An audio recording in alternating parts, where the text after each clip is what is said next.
আসসালামু আলাইকুম, শুভ সন্ধ্যা প্রিয় বিনিয়োগকারী ভাই বোনেরা। আপনাদের জিজ্ঞাসার বেশ কয়েকটি স্টক নিয়ে সংক্ষিপ্ত পরিসরের এই আলোচনায় সবাইকে স্বাগতম। সবার প্রতি বিনীত অনুরোধ থাকবে অবশ্যই আমার এই চ্যানেলটি সাবস্ক্রাইব করবেন এবং আপনাদের যদি কোনো স্টক সম্পর্কে জিজ্ঞাসা থাকে সেটি অবশ্যই কমেন্ট সেকশনে লিখে আমাকে জানাবেন। আমরা সবসময় আপনাদের জিজ্ঞাসার স্টক নিয়েই কথা বলি, সুতরাং আপনারা যত বেশি আমাদের কাছে প্রশ্ন করবেন, জিজ্ঞাসা করবেন, আমরা সেই জায়গা থেকে আপনাদেরকে বেশি করে আপনাদের স্টক সম্পর্কে জানাতে পারবো। আমাদের ইউটিউব কমেন্ট সেকশনে আমরা বেশ কিছু স্টক সম্পর্কে জিজ্ঞাসার জন্য দেখেছি, তো সেখান থেকে আমরা কয়েকটি স্টক এবং আমাদের হোয়াটসঅ্যাপ গ্রুপের মেম্বারদের কিছু স্টক নিয়ে আজকের আলোচনা সাজিয়েছি। সুতরাং সবাইকে বিনীতভাবে অনুরোধ করবো অবশ্যই আলোচনাটি শুরু থেকে শেষ পর্যন্ত দেখবেন। প্রথমেই তমজুদ্দিন টেক্সটাইলস মিলস লিমিটেড টেক্সটাইল সেক্টরে স্টকটি নিয়ে জানতে চেয়েছেন এবং এই সেক্টরের স্টকটির মুভমেন্ট এবং আসলে সামনের দিনে কেমন করতে পারে সে ব্যাপারটি। তমিজ পাবলিকের কাছে শেয়ার সংখ্যা খুবই কম এবং গত সময়ে আমরা দেখেছিলাম 52 সপ্তাহের এই স্টকটি 104 টাকা 10 পয়সা লো করে এবং সেখান থেকে 144 এই জায়গাতে হাই ক্রিয়েট করে। ডিভিডেন্ডের যে জায়গাটি সেটিও অসাধারণ ছিল এক কথায়, কারণ 12% ক্যাশের পাশাপাশি স্টক ডিভিডেন্ড স্টকটি দিয়েছিল। স্টক ডিভিডেন্ড দেওয়ার কারণে স্টকটির কিন্তু প্রাইজের একটি দুর্বলতা বলবো বা স্লো মুভমেন্ট কিন্তু আমরা দেখতে পেয়েছি। তো সেই জায়গা থেকে তমিজ কিন্তু আগের যে ক্ষিপ্র গতিতে প্রাইজ অ্যাকশন করতো সেই জায়গাটা তমিজের এখন আর নাই। আমরা যদি তমিজের পূর্বের লাইফ সার্কেল আপনাদেরকে দেখাই তাহলে দেখতে পারবেন তমিজের যে জায়গাটা ফ্লোরের আগ পর্যন্ত তমিজ কিন্তু এই জায়গাতে ছিল। তো এখন যে জায়গাতে রয়েছে এটি 144 এর যে জায়গাটি, এই জায়গাটা ব্রেক করার জন্য চেষ্টা করবে। এর পূর্বেও আমরা দেখেছি তমিজের যে লো গুলো সেই জায়গা থেকে তমিজ কিন্তু ডাউনে এসে দেখেন এই ডাউন থেকে এসে কিন্তু বারবারই হাই ক্রিয়েট করেছিলেন। এইখানে 85 এর যে জায়গা, 94 এর যে জায়গা সেখান থেকে কিন্তু 131 এ গিয়েছে। আবার এই জায়গা যে উত্থান 157 সেখান থেকে কিন্তু ডাউন এসে 95 থেকে আবারও 135 এ গেছে। ইভেন এই জায়গাটাতে দেখেন 94 থেকে 91 থেকে শুরু করে 141, তারপরে আবার সেটিকে ব্রেক করে 171 বা 70 এই কাছাকাছি গেছে। অর্থাৎ যতবারই ডাউনে এসেছে আবারও ফিরে গিয়েছে। এখন এই যে জায়গাটি, এই জায়গাটা আমি মনে করি যে 144 এটাকে খুব কাছে এসেছে আবারও ব্রেক করা এবং এই জায়গাটা তমিজ আবারও ব্রেক করবে। সেই জায়গাতে সাপোর্ট হিসাবে আমরা এই স্টকটির 130 থেকে 128 এই জায়গাতে দেখতে পাবো। রিসেন্টলি বাই সিগন্যাল সেলে এসেছে এবং বাই সিগন্যালের জায়গাটাও খুব ছোট ছিল এবং লাইফ সার্কেলের সেলের জায়গাগুলো খুব ছোট ছোট। আপনার কাছে যদি থাকে তমিজউদ্দিন টেক্স তাহলে আমি বলবো যে অবশ্যই 128 পর্যন্ত আপনাদের অপেক্ষা করা উচিত এবং এই জায়গাটা যদি ভেঙে ফেলে তাহলে স্টপ লস এবং এখানে এই জায়গা থেকে প্রাইস মুভমেন্টের ক্ষেত্রে 134, তারপরে আমরা 144 এই জায়গাতে অবশ্যই তমিজকে দেখতে পাবো। তো আশা করি যিনি বা যে ভাই জিজ্ঞেস করেছেন তমিজ সম্পর্কে এটি অবশ্যই আপনি ক্লিয়ার হতে পেরেছেন। ইআইএল নিয়ে একটু জিজ্ঞাসা রয়েছে। ইআইএল এর ব্যাপারটা হচ্ছে তার সেক্টরের সাথে এবং ইআইএল আমি বলবো যে সময়টি বা সুযোগটি আপনাকে দিয়েছে সেই জায়গাতে ইআইএল থেকে যদি আপনি প্রফিট নিতে না পারেন তাহলে এই জায়গাতে আপনার খুব বড় বেশি আমি দোষ দিতে পারবো না। কারণ হচ্ছে ইআইএল বা যে সেক্টরের যে স্টক ছিল আপনার ইন্স্যুরেন্সের যে সেক্টরের যে যে স্টকগুলো রয়েছে সেই স্টকগুলো মূলত সবার কাছেই অনেক প্রত্যাশার দাবিদার ছিল এবং সবাই 30-31 এই প্রাইসে বাই করে ইভেন 29-এও অনেকে বাই ছিল। তারা এই 30 থেকে 32-31 এই জায়গাটা প্রায় 1 মাসের মতো সময় লড়াই করেছে, কিন্তু এর বেশি গ্যাপ খুঁজে পায়নি, কারণ এই সময় অন্যান্য ইন্স্যুরেন্সগুলো বেশ ভালো করছিল। ইয়াএল মেয়ের শেষে থেকে শুরু থেকে আমি বলবো মেয়ের শুরু থেকে মূলত পারফর্ম করা শুরু করে 25 টাকার এই জোন থেকে, এবং সেই জায়গাতে 35 পর্যন্ত যায়, কিন্তু অন্যান্য স্টক এর থেকে আরো অনেক বেশি গেছে। তো পরে যখন 32 টাকা ক্রস করে 34 হাই করে, 35-50 বা যে হাইটি করে 60, এই হাইয়ে কিন্তু অনেকেই ছাড়তে পারেনি, তারা ধরে রেখেছিল, কিন্তু পরবর্তী সময়ে কিছু স্টক সেল হয়ে যায় 33-এ, ইভেন 34-এ। তারপরে এই মার্কেটে যে সেক্টরের ডাউন ট্রেন্ড, সেই ডাউন ট্রেন্ডটি শুরু হয়। এইখানে যে সাপোর্ট নিয়েছে সেই সাপোর্টের জায়গা থেকে এটি আরো ডাউনে এসে সাপোর্ট নেওয়ার চেষ্টা করবে, অর্থাৎ 29 টাকা 60 পয়সায়, ইভেন 29 টাকা 40 পয়সায় এই জায়গাতে স্টকটি সাপোর্ট নেবে। তবে আসার কথা হচ্ছে যে সেক্টরের একটা মুভমেন্ট আমরা গত 2-3 দিন ছোট ছোট ভাবে দেখতে পাচ্ছি। সেই মুভমেন্টে আশা করি ইআইএল বা তমিজ যে স্টকগুলো রয়েছে সমস্ত স্টকই সময়ের সাথে সাথে এখন মুভ করবে ইনশাল্লাহ। এরপরে সামিট পাওয়ার নিয়ে জানতে চাচ্ছেন, আমরা একটু সামিট পাওয়ারটা দেখে আসি। সামিট পাওয়ারের সেক্টরের কথা যদি বলি, সেই সেক্টরের মোটামুটি থেমে থেমে প্রাইস অ্যাকশন হয়, আর সামিট পাওয়ারের পাবলিকের কাছে শেয়ার সংখ্যা মোটামুটি 16 কোটির মতো শেয়ার। তো সামিট পাওয়ারের মানে ফান্ডামেন্টালি যে শক্তির জায়গাটা, সে জায়গাতে সবসময় তারা ডিভিডেন্ড কেন্দ্রিক ডিপেন্ড করে এবং বিনিয়োগকারীদের ডিভিডেন্ড দিতে সক্ষমতা রাখে। একটা দীর্ঘ সময় মার্চ থেকে আমরা তার মে জুন যেটি বলি না কেন, এই সার্কেলে তার লাইফটা একটি জায়গাতে পড়েছিল, 1-2 টাকার একটা গ্যাপ সবসময় ছিল। এখন যেটা দেখেন, এটা কিন্তু একটা হাইয়ের দিকে গিয়েছে, 18 টাকা। এটা একটা 14-15 টাকার স্টক, যেখানে 10% ক্যাশ দিয়েছে এবং রিসেন্ট টাইমে তার প্রাইস অ্যাকশনটা হয়েছে। পূর্বের ইতিহাস ভালো, সামিট পাওয়ারের পূর্বের ইতিহাস বেশ ভালো, সমৃদ্ধ ইতিহাস, কিন্তু আমি মনে করি যে এই ধরনের স্টকে প্রতিদিন বা 1 মাসের মধ্যে বাই সেল করে প্রফিট নেওয়াটা খুব ক্রিটিক্যাল এবং সময় সাপেক্ষ ব্যাপার। এই ধরনের স্টকে সময় দিতে পারলে প্রফিট নেওয়া সম্ভব, আদারওয়াইজ এই ধরনের স্টকে প্রফিট নেওয়ার জন্য অবশ্যই আপনাকে দীর্ঘমেয়াদী পরিকল্পনা করতে হবে এবং ভলিউম, মার্কেট পরিস্থিতি, এই ধরনের স্টকে দেখেন মার্কেট খুব খারাপ হলেও বড় পরিসরের কিন্তু প্রাইস ফল করে না, 20 পয়সা, 10 পয়সা, 30 পয়সা এই ধরনের প্রাইস কিন্তু ফল করে। আবার মুভ করার ক্ষেত্রেও দেখবেন 20 পয়সা, 50 পয়সা, 70 পয়সা, 30 পয়সা, খুব বড় জোরে 1 টাকা হল্ট হয়। হল্ট বছরে হয় কিনা সেটা মানে খুঁজে দেখতে হবে, এবং সেই হল্টের জায়গাগুলোতে যদি ভাগ্যে থাকে তাহলে হয়তো প্রফিটের ভালো সম্ভাবনা থাকে। এখন এখানে যে জায়গাটা রয়েছে সেই জায়গাটা আমরা দেখতে পাচ্ছি 16 টাকা 70 পয়সায় সাপোর্ট নিয়েছে। তো 16 টাকা 70 পয়সার সাপোর্টটা আসলে তার খারাপ সাপোর্ট না, এটা ভালো।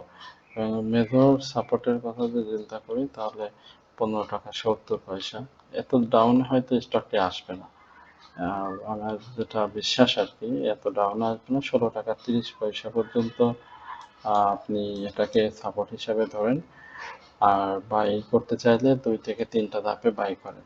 আর ব্রেকআউটের ক্ষেত্রে অবশ্যই এই জায়গাগুলোকে ব্রেক করতে হবে, বিশেষ করে 17 টাকা 60 পয়সাকে ভাঙতে হবে, এবং ভাঙলে তখন নতুন করে আমরা এটাকে হাই দেখতে পাবো। কারণ আপনি যদি দেখেন পুরো লাইফ জুড়েই তার হাইটি হয়েছে গত কয়েকদিন হলে, তো সেই জায়গাটাতে একটু ব্রেক করার আগে অবশ্যই কিছুটা ডাউন ট্রেন্ড প্রয়োজন হয় শক্তি সঞ্চয়ের ক্ষেত্রে, এবং সেই শক্তিটা অর্জন করে অবশ্যই সে তার ব্রেকআউটটা সম্পূর্ণ করবে। আশা করি আপনার যদি বাই সামিট পাওয়ার থাকে তাহলে অবশ্যই আপনাকে সময় দিতে হবে। কনফিডেন্স সিমেন্ট নিয়ে জানতে চাচ্ছিলেন, এবং আমাদের হোয়াটসঅ্যাপ গ্রুপের সম্পর্কে অনেকেই অনেক প্রশ্ন আমাকে মেসেজে করেন। আমরা আসলে আপনাদেরকে মেসেজেই সব সময় অ্যান্সার দিতে প্রস্তুত। অনেকেই আমাদেরকে সরাসরি ফোন করেন। তো আপনাদের কাছে অনুরোধ থাকবে, যারা আমাদের মেম্বার না বা আমাদের এখনো মেম্বার হননি, দয়া করে আমাদেরকে মেসেজ করবেন। ফোন করার থেকে মেসেজ করাটা আমাদের কাছে উত্তম মনে হয়, এবং আমরা সেখানে আপনাদেরকে সব লিখেই জানিয়ে দেওয়া হয়। আর আমাদের হোয়াটসঅ্যাপ গ্রুপ রয়েছে, যারা মেম্বার রয়েছেন তাদের সাথে আমাদের অনেক দিনের জানাশোনা, অনেক দিনের পথ চলা, সুতরাং তারা অনেক সময় মেসেজ ফোন করতে পারেন বা অনেক সময় ভয়েস দিয়ে রাখেন। তো দয়া করে আপনারা যারা জয়েন করতে চাচ্ছেন হোয়াটসঅ্যাপ গ্রুপটিতে অবশ্যই আমাদেরকে মেসেজ করবেন, এবং আমাদের হোয়াটসঅ্যাপ গ্রুপের বেশ কিছু শর্তও রয়েছে। সেই শর্ত পরিপালন সাপেক্ষে আপনাদেরকে মূলত আমাদের হোয়াটসঅ্যাপ গ্রুপে জয়েন করানো হয়। মাস ভিত্তিক ইয়ারলি যেভাবে জয়েন করতে চান সেভাবেই জয়েন করতে পারেন।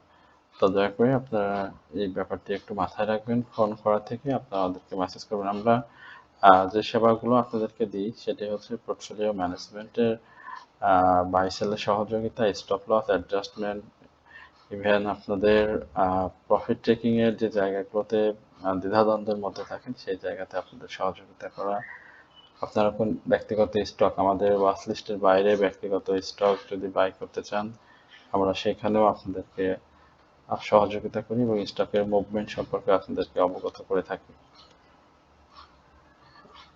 বিভিন্ন গুরুত্বপূর্ণ সংবাদ যেটি আপনারা সোশ্যাল মিডিয়াতেও পেয়ে যান, তো সেটিও আমরা অনেক সময় আপনাদেরকে সব মানে আগে দেওয়ার চেষ্টা করি। বিভিন্ন কোম্পানির ইপিএস বলেন, বিভিন্ন মিটিং বলেন, সরকার বিভিন্ন সিদ্ধান্ত সমূহ যেগুলো হয়তো আপনারা একটু পরে জানতে পারেন, সেই বিষয়গুলো আমরা আপনাদেরকে আমাদের হোয়াটসঅ্যাপ গ্রুপের মাধ্যমে জানিয়ে দিই, এবং 1 to 1 আপনার ব্যক্তিগত কোনো স্টক সম্পর্কে জিজ্ঞাসা অ্যানালাইসিস প্রয়োজন হলে সেটিও আমরা আপনাদেরকে দিই। কনফিডেন্স সিমেন্ট নিয়ে আপনাদের যে জিজ্ঞাসাটি রয়েছে সেটি আমরা একাধিকবার কনফিডেন্স সিমেন্ট নিয়ে আলোচনা করেছিলাম, এবং সিমেন্ট সেক্টরের বেশ কয়েকটি স্টক নিয়ে আমরা কথা বলি, 2-3টা সম্ভবত। তার মধ্যে এলএইচবি আছে, প্রিমিয়ার সিমেন্ট আছে, কনফিডেন্স সিমেন্ট। তো সেইখানে কনফিডেন্স সিমেন্ট নিয়ে একাধিকবার কথা হয়েছে। কনফিডেন্সের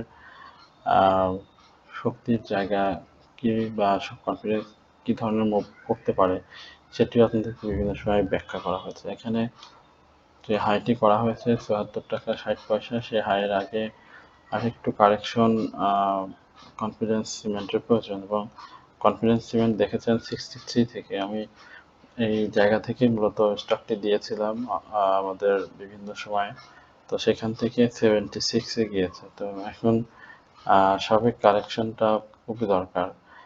আর 63-তে যে এবারই প্রথম মুভ করেছে তা না, 63 থেকে সে আবারও এর পূর্বেও আমরা দেখেছি মুভ করেছে।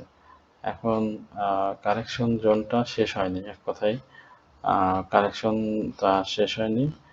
এই কারেকশনটা পূর্ব নির্ধারিতই ছিল, যেটি 67-এ দেখছেন। এর আগে আমরা স্টকটির হাই দেখেছিলাম ৬৭ টাকা ২০ পয়সা। এই যে এই জায়গাটাতে একটু লক্ষ্য রাখেন, এখানে ৬৭ টাকা ৭০ পয়সা চলে ক্লোজ ছিল, এবং এখানে দেখেন ৬৭ টাকা ৭০ পয়সা তার যে ক্লোজটি, অর্থাৎ এই জায়গাটাতে সে ছিল, থাকার পরে আবার সে ডাউনে এসে, অর্থাৎ এই জায়গা থেকে মুভ করার পরে তার শক্তি এখানে শেষ করে আবার একটু ডাউনে আসার পরে তারপরে আবার মুভ করে এই জায়গাটাতে একটু সময় ক্ষেপণ করে আবার ডাউনে কিন্তু চলে আসে, এবং এই দুইটি বড় ক্যান্ডেল দিয়ে কিন্তু সেটাই আপনাদেরকে বোঝাচ্ছে।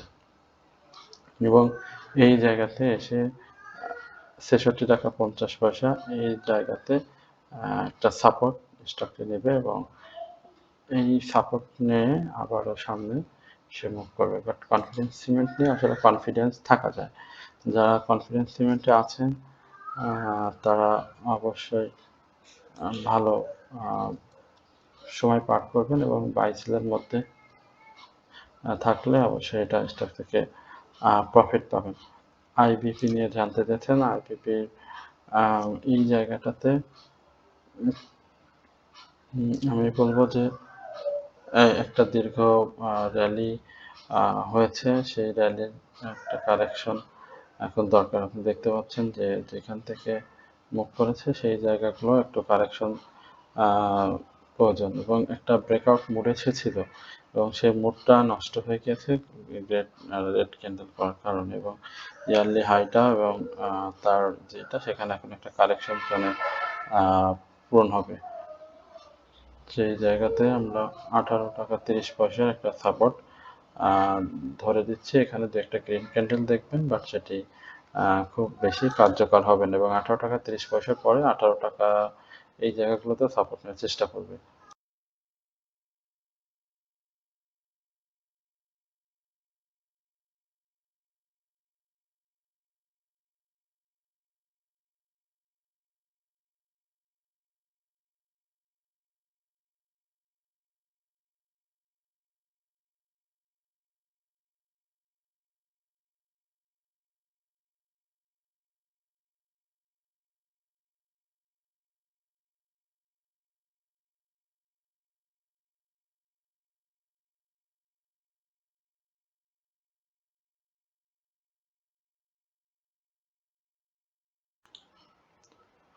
এই জায়গাতে যে বাই সিগন্যালটি রয়েছে সেটিও মানে আস্তে আস্তে দুর্বল হয়ে যাবে।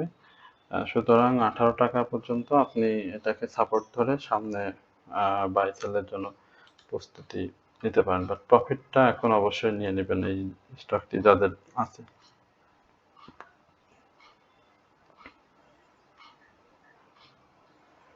টেক্সটাইল সেক্টরের আরও কয়েকটি স্টক নিয়ে অনেকেই হোয়াটসঅ্যাপে মেসেজ করেছেন। আমরা একটু দেখি, আসলে চেক করতে হচ্ছে। আচ্ছা, ফেকডিল নিয়ে একটু দেখতে চাই সংক্ষিপ্তভাবে। ফেকডিল নিয়ে আলোচনা, ফেকডিলের ভালো উত্থান হয়েছে, এখন ফেকডিলের বাই করার মতো পসিবিলিটি নাই ফেকডিলের। এবং যে স্টকটা দেখেছি যে মানে যে ডিভিডেন্ড, সেই জায়গা থেকে দেখেন কিভাবে মুভ করতেছে। অবশ্যই অবশ্যই ফেকডিল প্রফিট নিয়ে নিন। ফেকডিলের এই জায়গাতে আর অপেক্ষা করা সুযোগ নেই, কারণ এই জায়গাগুলোতে দেখতে পাচ্ছেন ফেকডিল সব থেকে সর্বোচ্চ হাই পৌঁছে গিয়েছে, এবং তার যে লাইফের যে মুভ সেই জায়গা থেকে অনেক উপরে চলে গিয়েছে। ফেকডিলে ছেড়ে আসতে হবে, আর কারেকশন জোন সাপোর্টে রূপান্তরিত হলে তখন আবার বাই করা যাবে। এই মুহূর্তে ফেকডিলে এন্ট্রি নেওয়াটা আমার কাছে রিস্কি মনে হচ্ছে। এখান থেকে হয়তো প্রাইস অ্যাকশন হবে, আরও ভালো হবে, বাট এই মুহূর্তে ফেকডিলের কারেকশন জোনটা খুব জরুরি। আর এতে অনেক বেশি জেমআই হসপিটাল, জেমআই হসপিটালের মেজর সাপোর্টটা আসলে আমরা 141-এই কাউন্ট করব, এবং এই মেজর কারেকশন অলরেডি সে ভালো কারেকশন দিয়েছে, এবং বায়ারদের যে এটা ছিল, আধিপত্য ছিল, সেই জায়গাটা অনেক খর্ব হয়েছে, ভলিউম ড্রাই হয়েছে। আশা করা যায় যে রিসেন্ট টাইমে ভলিউম ইনক্রিজ না হলে এটি এই লেভেলে এসে একটা সাপোর্ট নেবে। তবে স্টকটি পাবলিকের সাথে শেয়ার সংখ্যা খুবই কম, এবং লো পেইডের যে মুভমেন্ট, সেই মুভমেন্টটা পেলে আমরা হয়তো তার প্রাথমিক যে গন্তব্য সেটা 152 থেকে 158 এই জায়গাটাতে দেখতে পারবো, এবং স্টকটা সেল সিগন্যাল রয়েছে। ভলিউম ড্রাই হয়ে এসেছে, অর্থাৎ ড্রাই ভলিউমে মাঝে মাঝে যে মুভটা করে সেই মুভটা এখন হয়তো আমরা দেখতে পাবো। এসে অ্যাগ্রো এটা মানে আরও 10 পয়সা ডাউনের চিন্তা করতে পারি, 7 টাকা 10 পয়সা, এবং সফল মুভ করার ক্ষেত্রে আসলে এইখানগুলোতে 7 টাকা থেকে 7 টাকা 20 পয়সা এই জায়গাতে স্টকে সাপোর্ট নিবে। ভলিউম নেই, বায়ারদের যে এটা সেটাও কমে গেছে, একদম আরএসআই তলানিতে এসেছে। এখান থেকে 7 টাকা 80 পয়সা ব্রেক আউট প্রয়োজন। যদি ব্রেক আউট করতে পারে 8 টাকা 30 পয়সা আবারও যাবে। কেটিএল টেক্সটাইল সেক্টর নিয়ে অনেক জিজ্ঞাসা রয়েছে, আমরা আলোচনা আর খুব বেশি করব না। কেটিএল এর এখন একটু কারেকশন তৈরি হবে, সেই জায়গাতে 10 টাকা 30 পয়সা কেটিএল এর একটা কারেকশন থাকবে। শেপার্ডের এটা খুব ভালো, স্টকটা অনেকদিন ধরে একই জায়গাতেই যাচ্ছে। আশা করি যে এটিও শেপার্ড যদি শার্প হয় তাহলে সেটাও অবাক হওয়ার কিছু থাকবে না। অবশ্যই আপনাদের বলবো যে 17 টাকা 40 পয়সার এই জায়গাটাকে ব্রেক করলে স্টকটি সামনের দিনগুলোতে আরো ভালো করবে, এবং যাদের আছে তারা অবশ্যই এই প্রত্যাশাটুকু করতে পারেন। শেপার্ড যখন মুভ করেছিল 12 টাকা বা 11 টাকা থেকে, তখন কিন্তু একবার টানা 18 টাকা এসেছিল, এবং সেই জায়গাতে যে কারেকশনটা হয়েছে সেই কারেকশনটা মোটামুটি খুব চমৎকার দিয়েছে, অর্থাৎ 1 টাকা 30 পয়সার মতো প্রাইস ডিক্লাইন করেছে, এবং সামনে ভালো সময় এই স্টকটি আমরা দেখতে পাবো। একটু সময় লাগবে, যেগুলো মুভ করতেছে না সেগুলো ভালো মুভ করবে। এই জাহিন টেক্সটা দেখেন কোথায় ছিল, সেই জায়গা থেকে কোথায় গিয়েছে এবং 10 টাকাও চলে গিয়েছিল, এখন সাপোর্টের জন্য এসেছে। সেই সাপোর্টটা নিবে 8 টাকা 80 পয়সাতে ইনশাল্লাহ। 8 টাকা 80 পয়সা, 8 টাকা 60 এই জায়গাতে একটা সাপোর্ট নেবে এবং ব্রেকআউট 10 টাকা 10 পয়সা, সেটি ব্রেকআউট করলে আবারও 13 টাকা এই জায়গায় আমরা স্টকটিতে দেখবো। ফিঙ্গার বিডিটা নিয়ে একটু দেখি, ফিঙ্গার বিডির সেই জায়গাটা দেখি কি অবস্থা আছে। এই ধরনের স্টকের আসলে মুভ করানোটা খুব কঠিন, যে একই জায়গাতে ডাউনে রয়েছে বা প্রাইস অ্যাকশন হচ্ছে না, বাই সিগন্যালেও রয়েছে। তো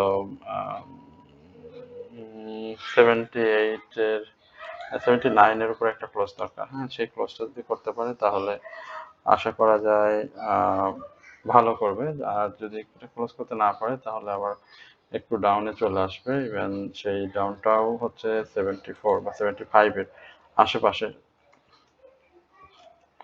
আমরা নেটের ব্যাপারটা আমরা একটু দেখি। আমরা নেট 20 টাকা 20 টাকা 50 পয়সা রয়েছে এই জায়গাতে। সাপোর্টের মুভমেন্টই হয়েছে, দেখেন অনেক ডাউন থেকে বড় মুভ করেছে। এখন কারেকশনের মেজর কারেকশন যদি বলি, সেখানে 20 টাকা 10 পয়সা এই জায়গাতে একটা কারেকশন করবে। কারেকশন শেষ করলে আবারও সে প্রাইস অ্যাকশনে ফিরে যাবে। এর আরএসআই এর একটু অনিয়ন্ত্রিত জীবনযাপন আমরা এখানে দেখতে পাচ্ছি, এবং দেখেন একবারে বেশ বড় পড়া পড়েছে, এবং এখান থেকে পড়েছে। এখান থেকে যে সাপোর্টগুলো রয়েছে সেই সাপোর্টগুলো ধরার চেষ্টা করবে, না হলে এটি আরএসআই এই যে 41 থেকে 43 সেই লেভেলে চলে আসবে। একটু নোট করে রাখেন যে আসলে আসে কিনা। বাট ওই যে প্রাথমিক যে এটা বলছি সেটা 20 টাকা 10 পয়সা এই জায়গাটাতে আসবে, না হলে 19 টাকা 20 পয়সা এই জায়গাতে এসে সে সাপোর্ট নেবে। এই জোনটাতে বাইসেল 20-50% এর মধ্যে সীমাবদ্ধ রাখবেন। তারপরে সাপোর্ট ভেঙে যায়, তারপরে আবার যখন ইউটার্ন নেবে তখন সেখানে অ্যাডজাস্ট করবেন। আশা করি ব্যাপারটি আপনারা খুব সহজভাবে বুঝতে পারছেন। প্রিয় বিনিয়োগকারী ভাই বোনেরা, আপনাদের সকলের প্রতি বিনীত অনুরোধ থাকবে অবশ্যই আমাদের চ্যানেলটি সাবস্ক্রাইব, কমেন্টস এবং শেয়ারের মাধ্যমে আমাদের পাশে থাকবেন। এই প্রত্যাশায় আজকের আলোচনা এখানে শেষ করছি। আসসালামু আলাইকুম ওয়া রাহমাতুল্লাহি ওয়া বারাকাতুহু।